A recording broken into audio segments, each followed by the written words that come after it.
ফিলিস্তিনের স্বাধীনতাকামী সশস্ত্র গোষ্ঠী হামাসকে নির্মূলের নামে গাজা ভূখণ্ডে বর্বরতা চালিয়ে যাচ্ছে ইসরায়েল। প্রতিদিনই প্রাণ হারাচ্ছে শিশুসহ বহু সাধারণ মানুষ। আগ্রাসনে এখন পর্যন্ত নিহত হয়েছেন প্রায় ৩৮,০০০ ফিলিস্তিনি। এমন পরিস্থিতিতে ইসরায়েলের প্রধান মিত্র যুক্তরাষ্ট্রের বিরুদ্ধে সরব হয়েছেন সাবেক মার্কিন কর্মকর্তারা। প্রথমবারের মতো প্রকাশ করা একটি আনুষ্ঠানিক বিবৃতিতে তারা বলেন, গাজায় চলমান যুদ্ধে সংঘটিত হত্যাকাণ্ডে যুক্তরাষ্ট্রের সম্পৃক্ততা অস্বীকার করা যাবে না। মঙ্গলবার প্রকাশিত যৌথ বিবৃতিতে ১২ সাবেক মার্কিন সরকারি কর্মকর্তা বলেন, ইসরায়েলের প্রতি সমর্থনের মাধ্যমে বাইডেন প্রশাসন মার্কিন আইন এবং আন্তর্জাতিক মানবাধিকার আইন লঙ্ঘন করেছে।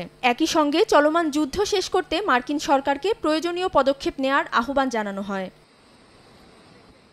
তারা বলেন, পারিপার্শ্বিক চাপই এই পরিস্থিতির অবসান ঘটাতে পারে। যদিও বাইডেন প্রশাসন ও মার্কিন পররাষ্ট্র দফতরের কেউই তাৎক্ষণিকভাবে এ বিষয়ে কোনো মন্তব্য করেনি। নগদের কাছে সব গ্রাহকই প্রিয়, তাই তো সারা দেশে ক্যাশ আউট চার্জ সবচেয়ে কম। বিবৃতিতে মার্কিন সরকারের প্রতি গাজায় অবিলম্বে জরুরি সহায়তা দিতে তহবিল গঠনের দাবি জানানো হয়। এতে স্বাক্ষর করা ব্যক্তিদের মধ্যে মার্কিন পররাষ্ট্র দফতর, শিক্ষা বিভাগ, স্বরাষ্ট্র বিভাগ, হোয়াইট হাউস এবং সামরিক বাহিনীর সাবেক কর্মকর্তারা রয়েছেন।